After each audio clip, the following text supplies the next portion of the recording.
You, my friend, have seen more than enough Christian hypocrisy. So you know that we all are capable of being incredible hypocrites. So maybe I'm a colossal hypocrite. It is possible. Are you a false prophet? Maybe. God condemns false prophets. How do I know you're not a false prophet? Exactly. It's possible. How can I believe in anything you're saying to me right now? Because I know you're trying to change hearts and minds. I know that you want every single one of us to join you in the great vaults in the sky. I know that. I know you want us to join the theme. Good. But And let me answer quick. That's a great question, Brennan. In this intense debate, Cliffe is faced with some of the hardest questions of faith. Questions about God, morality, eternal punishment, and even the reality of heaven itself. What follows is a deep and emotional discussion that challenges how we understand justice, truth, and the meaning of life. Can faith stand firm under pressure like this? Now let's dive into the debate. To the Jewish people, you are not to do what all the cultures around you do, which is child sacrifice. He communicates time and time again. Not only that, God says, I will judge you if you sacrifice your children. They disobeyed him, they sacrificed their children, and he judged them, first at the hands of the Assyrians and then the hands of the Babylonians. So let's not go off into what ifs. Let's stick with the facts, what really happened. all right, the facts. The facts are they disobeyed God, they sacrificed their children, and they were swept into captivity for it. He judged them for it. So That's the fact. You're excusing God's hypocrisy on this one occasion. No, I'm not. I have It's just repeatedly said to you, it was a unique event. Right. Please understand, it was a unique event where God is testing one man, Abraham. And he's saying, Abraham, I want you to sacrifice your son. Clearly, verse 1, Genesis 22, God tested Abraham. It was a test of one individual. Okay. And you think, but then that's moral then? I guess my moral my question was, does killing your son become moral? Does anything, not necessarily killing your son, if that indeed was a one-time proposition, but is doing anything God tells you to do instantly become moral because he is commanding it? For example, me personally, I believe that if somehow, it's a silly proposition, I'll grant you, somehow we were to prove, like permanently and with 100% absolute certainty, that God is not real. Let's say we were to prove that. God does not exist. Yep. Christianity is a book of fables, nothing more. Right. I do not think that you would suddenly lose all of your morality and start raping and murdering people in the streets. Nor do I think, maybe you would undergo a severe crisis of faith, but I don't think that all of the morals that you currently abide by, the idea that you very passionately presented that date rape is wrong, I don't think you'd suddenly waver in that understanding if you realize God didn't exist. And so I guess what I'm saying is I think there becomes a problem if you feel the need to double check your morals off of a higher power. It's not a question of double checking. It's a question of if you are so convinced that certain things are evil, and if you're thinking deeply, you're going to have to ask, why are those things evil? What's the basis of something being evil? Is it just my taste, my prejudice, my culture? Is it just me, the individual? Is it just a power elite have taught me? King Arthur taught me that this is evil. Well, I guess here's my question. Because I don't believe in God, and yet I still find date rape wrong, where does that come from for me personally? Can you explain why I feel that's wrong? Sure. Because although you don't acknowledge it, you're a human being created in the likeness of God with a conscience and a rational mind. So here's what I want to ask. Isn't there a bit of redundancy in that assumption? That assumption that God implanted my morals on me already. I didn't have to learn about God to know that date rape is wrong. Right? So why do I need to learn about him now? If he's already implanted all my morals inside my heart, why do I need to know about him? For example, why do you need to know about God if he's already given you all of your morals? If he's, like you said, given me a conscience? Whether I asked for it or not, I've got it now, according to you. So why do I need to care about God? First point, because my conscience convicts me that at times, although I know what's good, I do the opposite, and that's why I experience guilt. I think you probably have experienced guilt maybe once or twice on your own. More than once or twice. Good. Great. Now, Jesus Christ bled and died on a cross, he claimed, to forgive you and to forgive me.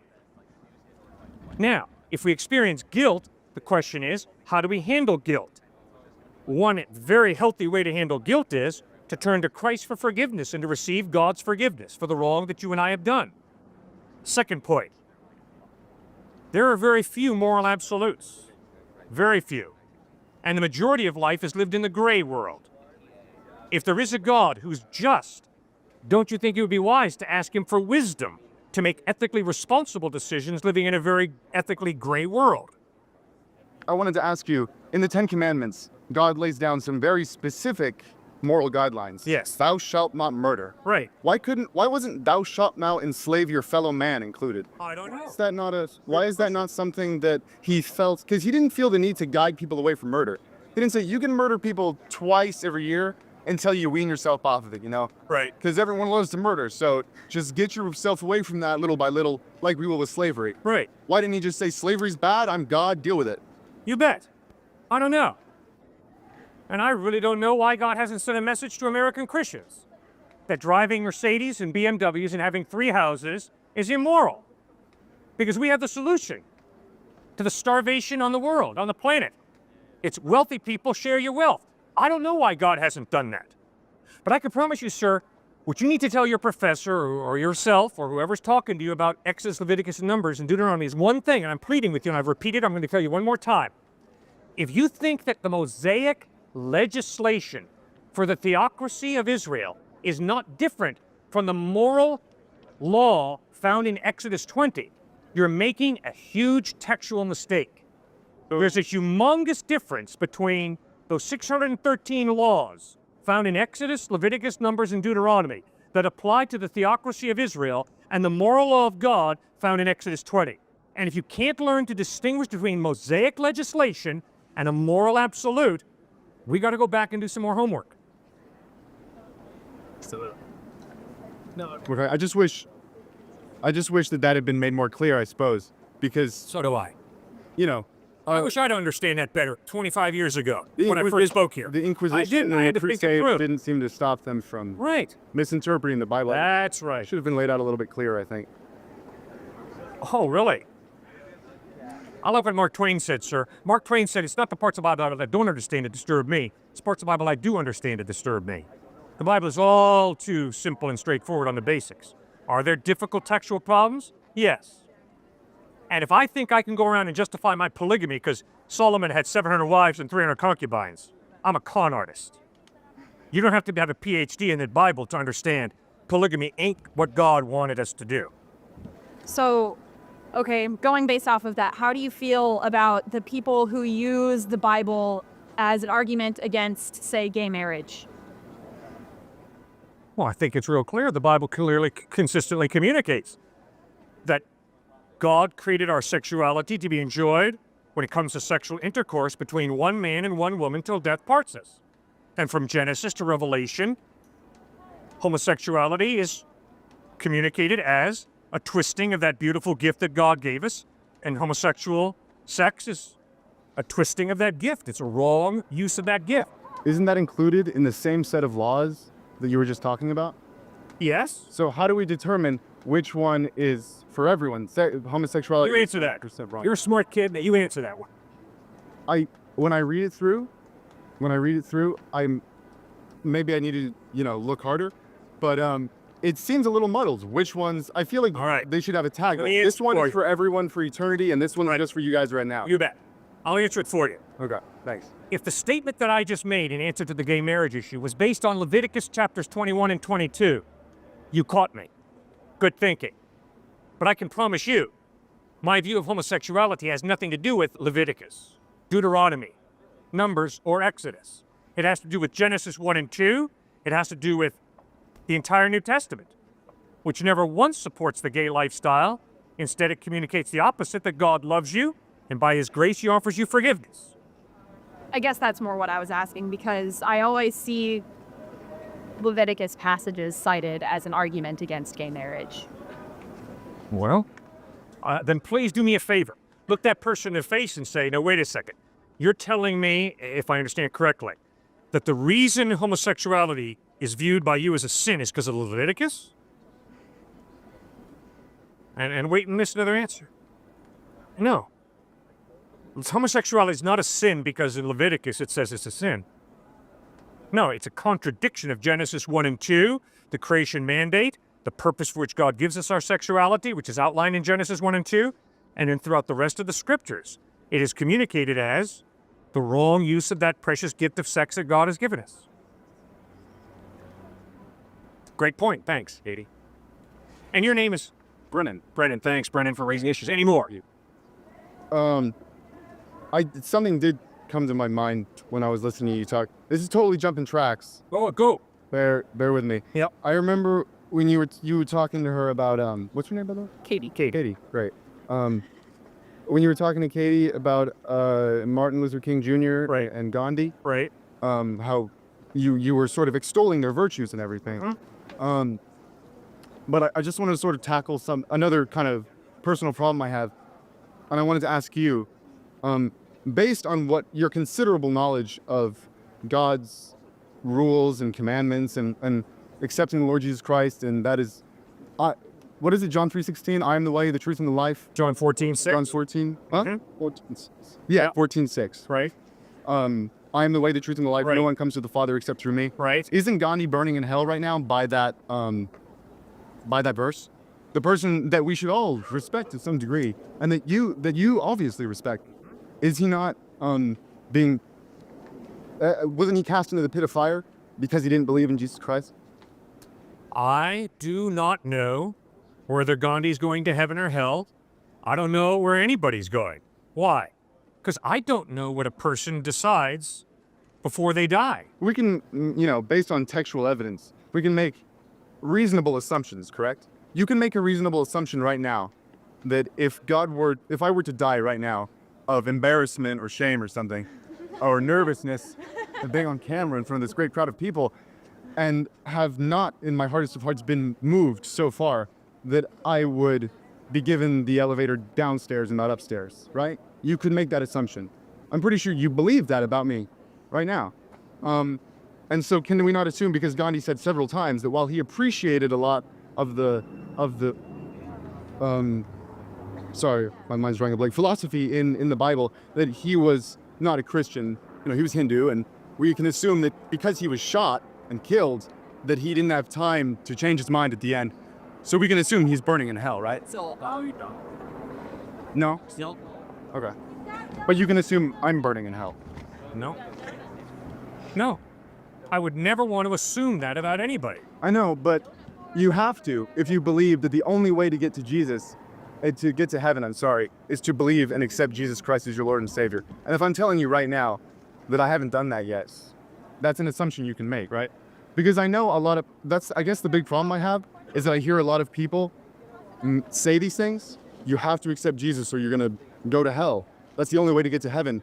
And then when we ask them these questions, like, do you really think I'm going to be tortured for eternity? They're like, oh, I cannot judge. God is the only judge of man. But you're not judging me. You're not sending me to hell. But somebody is, and you know who that someone is, and you know why. Yeah. Do you think there are going to be people who call themselves Christians who go to hell? You do. Do you? Do I? I don't believe in hell. But you believe that lots of Christians are going to hell because lots of Christians enslave people. Lots of Christians rape their wives. Lots of Christians, actually, I'm rather impressed by the amount of Christians that were in the abolition movement, but a lot of Christians enslave people. They're going to hell, according to you. The same person, right? No? No, I don't know. So because they accepted Jesus Christ and then enslaved tons of people, they're still in hell. I mean, heaven, right? I do not know. Why? Sure, every follower of Christ sins. I sin. I don't know who a genuine follower of Christ is. Sir, guess what? You don't know that I'm going to heaven. Who knows? Maybe someone's paying me a ton of money to stand out here and speak. It's possible. Crazy things happen. You, my friend, have seen more than enough Christian hypocrisy. So you know that we all are capable of being incredible hypocrites. So maybe I'm a colossal hypocrite. It is possible. Are you a false prophet? Maybe. God condemns false prophets. How do I know you're not a false prophet? Exactly. It's possible. How can I believe in anything you're saying to me right now? Because I know you're trying to change hearts and minds. I know that you want every single one of us to join you in the great vaults in the sky. I know that. I know you want us to join the theme. You better. Good. But And let me answer quick. That's a great question, Brennan. If I was to say to Brennan and Katie, in answer to your question, why should I believe in Jesus? And I were to say, because I do. You'd be an idiot to believe in Jesus. Instead, what I'm saying is, go back and get the Gospels of Matthew, Mark, Luke, and John. Read them for yourself, separate from me. Ask yourself, does the historical evidence of the way Jesus taught, treated people, died, forgiving his enemies, and rose from the dead, does that evidence point to Christ being trustworthy, or does it not? Do not believe in Jesus, because I do. Please don't. It's a horrible reason to believe in Jesus. Horrible. I was in a church for a long time, and I don't buy it. So I'm Hey, going good. to hell. Why? You read the Gospels. What's your problem with Jesus? I don't want to talk about my phone. Easy, man. Well, why did you not put your faith in him? Why did I not put Yeah. my faith in? You read the Gospels. I mean, come on, man. You know that if somebody lives the kind of life he lived, you got to respect the dude. If someone teaches the type of ethical teachings that he taught, I mean, Robert Coles, psychology professor at Harvard, says all the writings on ethics over the past 2,000 years are simply footnotes to the Sermon on the Mount. I mean, the guy was an ethical genius. Thirdly, if you watch him die, nailed to a wooden crossbeam, and instead of cursing his enemies the way I would have, he prays, Father, forgive them, for they know not what they do. And then if you see that 3 days after he dies, he rises from the dead. Guys, it's a no-brainer. The guy's trustworthy. You can believe in him. So why couldn't you believe in Jesus? Well, actually, one of my favorite personal Christian philosophers, C.S. Lewis, disagrees with you entirely. Okay. He said that if Jesus, a lot of people, like for example, Thomas Jefferson, said, I don't believe Jesus was God, but I think he's a great moral teacher. Yeah. He's ethically genius. Right. What C.S. Lewis said is no, that's not true. Because if he was not the true Son of God, then he was a liar and a charlatan, and he led people astray. Exactly. I don't believe that he's God, so while I agree with a lot of the stuff he said, I can't buy into him as a perfect manifestation of God's Right. existence on earth. And C.S. Lewis disputes the point you made that, like, Jesus was an amazing moral teacher, because unlike, for example, Socrates, we can't prove Socrates existed either. There's no real evidence for his existence, but we can still take a lot of what he said to heart, right? But the thing with Socrates is, it's not an all or one deal, you know? With Jesus, it's like, we got to go all in or we're going to burn. With Socrates, it's like, well, I don't believe that he was greater, that he was superhuman, so I can take the little bits that I want, that I think are great. But with Jesus, you can't pick and choose. You're 100%. And so when I find little bits and pieces like, you're going to hell if you don't believe in me, it's difficult to, you know. All right, Brennan, as I listen to you, I hear hell come up time and time again. What problem do you have with hell? Give it to me. Why are you so offended by the idea of hell? I don't believe that there should be an eternal punishment for a mortal crime.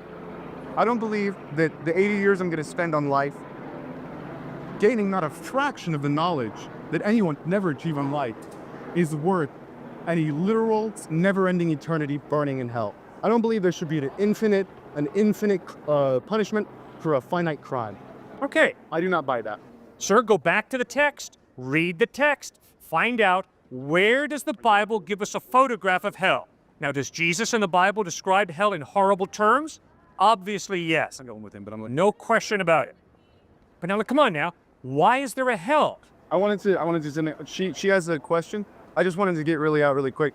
It's even less, honestly, and this may reflect poorly on myself. It's even less hell that I'm interested in. I don't want to go to heaven. I don't want the idea of living forever. Yeah. That really disturbs me. The idea of existing for eternity and never stopping, especially living in a place where the only descriptions thereof, or that we're supposed to be praising God on high for That's eternity. not the only description, Brennan. I'm going to be It honest. talks about serving God, working. I love to work. Do you? You know, if I worked in this veil of tears for my whole life and then I get to heaven, it's just more work, I'm going to be a little disappointed. Oh, I'm sorry that All I'm the saying is university gives you both- such a headache. Both the reward and the punishment don't appeal to me, maybe is the Good. reason. I love to work. I love work. And guess what? When I work with street people, I'm going to get them a job. Why? Because if you don't work, Brennan, you're going to fall apart psychologically. And if you don't believe me, just go out and examine the homeless. If they don't have a job, if they don't work, they tend to fall apart. It seems that God created us to work. And in heaven, we will be working. At heaven, we will also be relating. Guess what? I really love my wife. I really love my boys. And as weird as this might seem, Brennan, I love you. That's why I'm standing here talking with you. So, I would love to be able to talk with you and get to know you throughout eternity in heaven. Heaven is all about relationship. That's why Jesus says in John 17:3, this is eternal life, that men might know you, the only true God, and Jesus Christ whom you've sent. So heaven is all about relationship. It's all about work, creativity. You express your creativity in work. I express my creativity in work. That's good. Come on, guys. Are you really here just to make more money? Is that what you're here all about? Come on, guys. Think. Think. There's got to be more to life than just positioning yourself to make more money. Nothing wrong with money. But there's got to be more to your life and your work than just making money.